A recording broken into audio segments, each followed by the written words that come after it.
Shalom, Adonai, a paz do Senhor Jesus. Estou aqui nesse momento para compartilhar a palavra de Deus e o texto que eu me refiro está em Mateus capítulo 14 e verso de 25 a 33. Esse evento aconteceu após a multiplicação dos pães. E Jesus tinha encaminhado os discípulos para irem para outra região, enquanto ele ficou orando. E aqui aconteceu uma situação maravilhosa, um ensino tremendo para nós como igreja. Diz assim no versículo 25: Na quarta vigília da noite foi Jesus ter com eles, andando por sobre o mar. E os discípulos, ao verem-no andando sobre as águas, ficaram aterrados e exclamaram: É um fantasma! E tomados de medo gritaram. Mas Jesus imediatamente lhes disse: Tende bom ânimo, sou eu. Não temais. Respondendo-lhe Pedro disse: Se és tu, Senhor, manda-me ir ter contigo por sobre as águas. E ele disse: Vem. E Pedro, descendo do barco, andou por sobre as águas e foi ter com Jesus. Reparando, porém, na força do vento, teve medo e, começando a submergir, gritou: Salva-me, Senhor. E prontamente Jesus, estendendo a mão, tomou-o e lhe disse: Homem de pequena fé, por que duvidaste? Subindo ambos para o barco, cessou o vento. E os que estavam no barco o adoraram, dizendo: Verdadeiramente, és Filho de Deus. Então, como eu disse anteriormente, este evento ele aconteceu em seguida à multiplicação dos pães.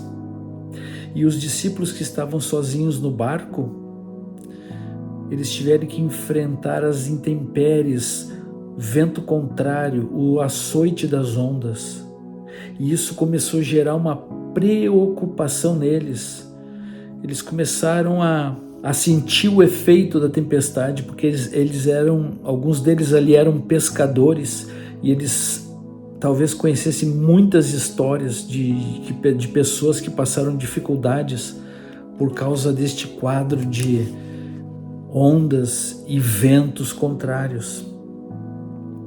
O interessante é que Jesus poderia ter vindo de barco, não poderia? Claro, Jesus poderia ter vindo de barco, mas Jesus veio de um jeito que eles nunca imaginariam.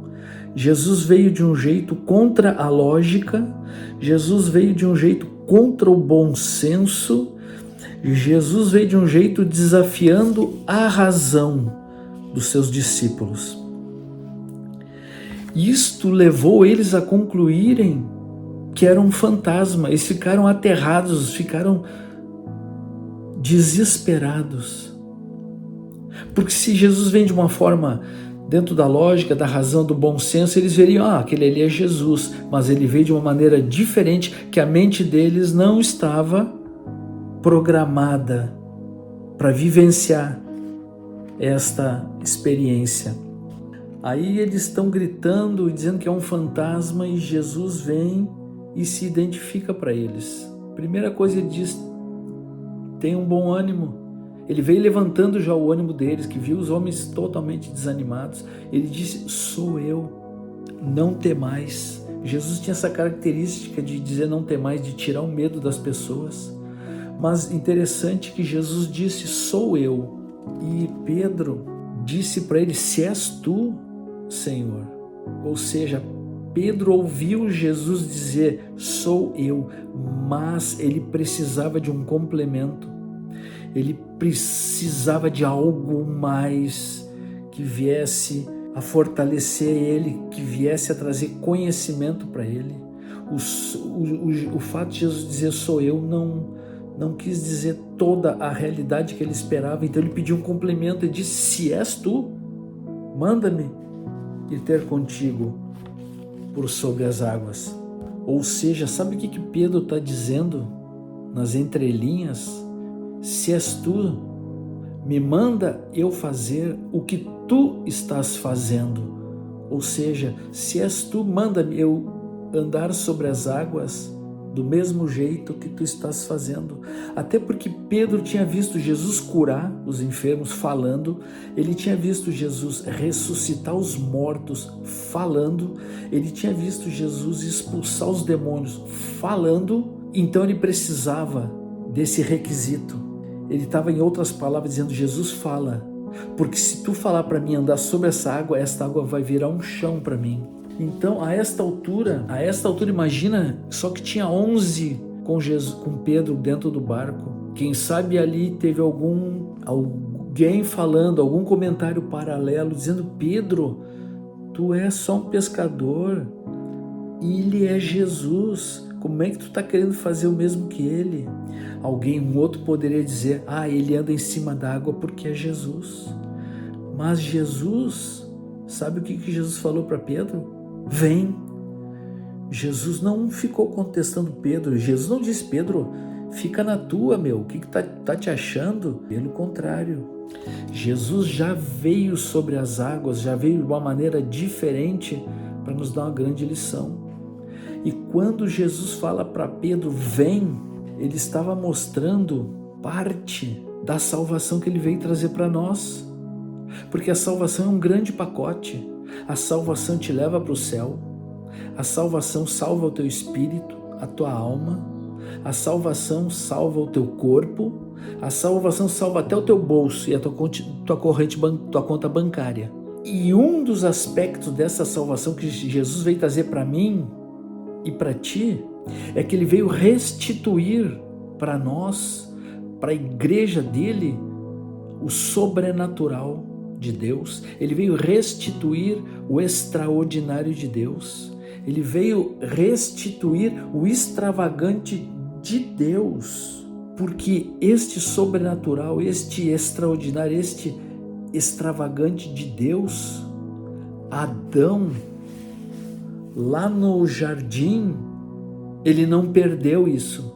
Adão jogou fora tudo o que Deus tinha dado a ele, e entre esse tudo, o sobrenatural de Deus, o extraordinário de Deus, no nosso dia a dia, foi tudo jogado fora, não foi perdido. Que perder é algo que acontece aleatoriamente, sem a pessoa perceber, mas jogar fora é um ato consciente, e ele jogou fora esse sobrenatural que Deus trouxe para nós, que era o normal quando Adão tinha comunhão com Deus lá no jardim. Então, por esse vem de Jesus, isso gerou, essa palavra vem, gerou fé em Pedro, porque a fé vem pelo ouvir a palavra, e quando ele ouviu esse vem, isso levantou ele o ânimo, fortaleceu ele, e ele ousou sair do barco, ele ousou romper com a lógica,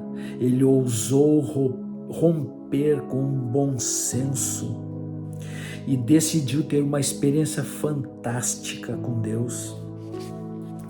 E ali Pedro começa a andar sobre as águas, mas ali a natureza humana dele é confrontada, ela foi afetada pelas circunstâncias, porque em vez de ele ter permanecido na fé, na palavra de Jesus, olhando para Jesus, o foco dele foi para o vento, foi para as ondas, ou seja, ele foi afetado pelo mundo exterior.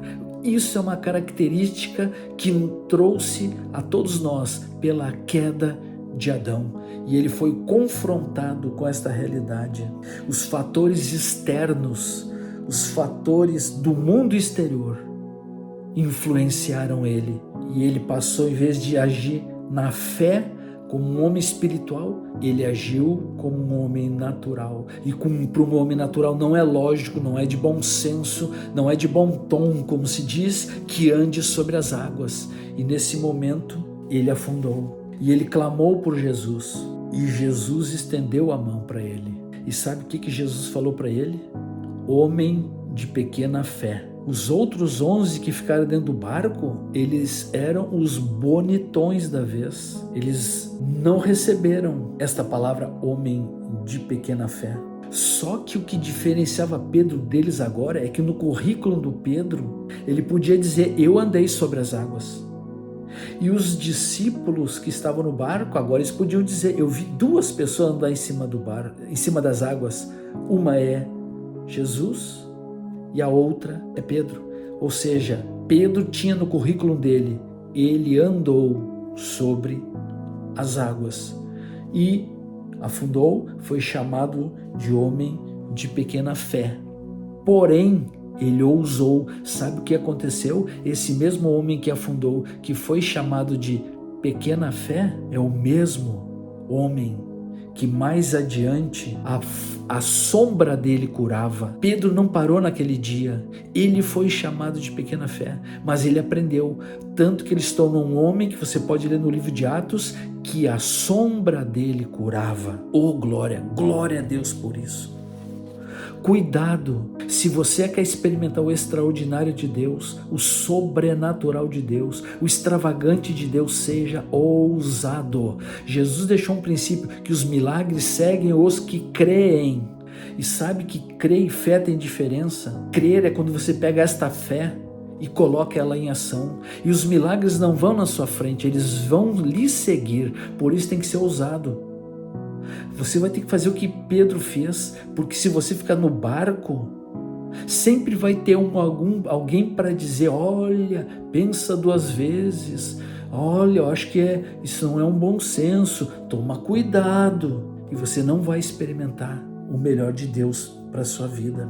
Não fique esperando que alguém venha lhe dar tapinhas nas costas, não fique esperando uma torcida para te incentivar a experimentar com Deus. Ouse a sua fé, saia do comum, pense grande, acredite em coisas grandes, faça como Pedro. E se você afundar em algum momento, você não vai fazer papel de bobo, você vai fazer papel de quem está dizendo para Deus, Deus, se tu quer alguém nessa terra que creia, tu pode contar comigo, porque nós precisamos ter uma vida de ousadia, de intrepidez, que vence a lógica, que vence a razão, que vence o bom senso. Porque Jesus veio restituir isto. E a fé, irmãos, sem obras, diz a Bíblia que ela é morta. Uma vez eu ministrando sobre fé, eu disse o seguinte, que fé sem obras em seguida, ela só fede, porque ela é morta. Mas quando você coloca ela em ação, aí você vai ver quanto ela é poderosa,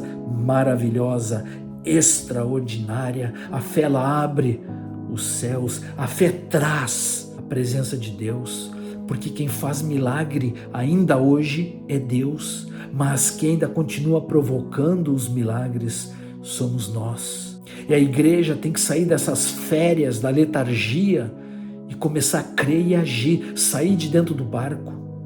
Como eu digo, nós somos o sal da terra. Nós, como estamos no âmbito ali do culto, da igreja, aquilo ali é um saleiro, é um grande saleiro. Sabe o que o sal salga no saleiro? Nada. Sal tem que salgar fora. Então nós precisamos viver intensamente o extraordinário de Deus. Nós temos que deixar Deus manifestar na terra através das nossas vidas.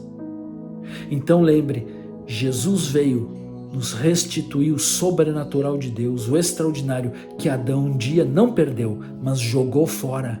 E agora você tem que se dispor a ser esse canal de Deus. Amém? Que o Senhor Deus de Israel, no nome de Jesus Cristo, te abençoe com paz, com alegria, saúde, prosperidade, com dias felizes. Ouse a sua fé e espere coisas grandes de Deus, e Ele fará coisas grandes, porque está escrito que os olhos do Senhor passam por toda a terra para mostrar-se forte com aqueles cujo coração é totalmente dele. Deixa eu te falar, os olhos dele não estão passando em cima de alguém só porque é um evangélico, porque vai no culto. Os olhos de Deus, eles param quando ele vê alguém cujo coração é totalmente dele é comprometido com Ele, Ele em primeiro lugar, e alguém que tem a fé, que ousa, que a sua fé não é uma relíquia, como eu digo, não é aquelas receitas de bolo que tu pega e joga lá numa gaveta e vai empilhando. Deus está precisando de pessoas que tenham uma fé viva em nossos dias. Então ouse, quer o extraordinário? Ouse, saia do barco, em nome de Jesus Cristo.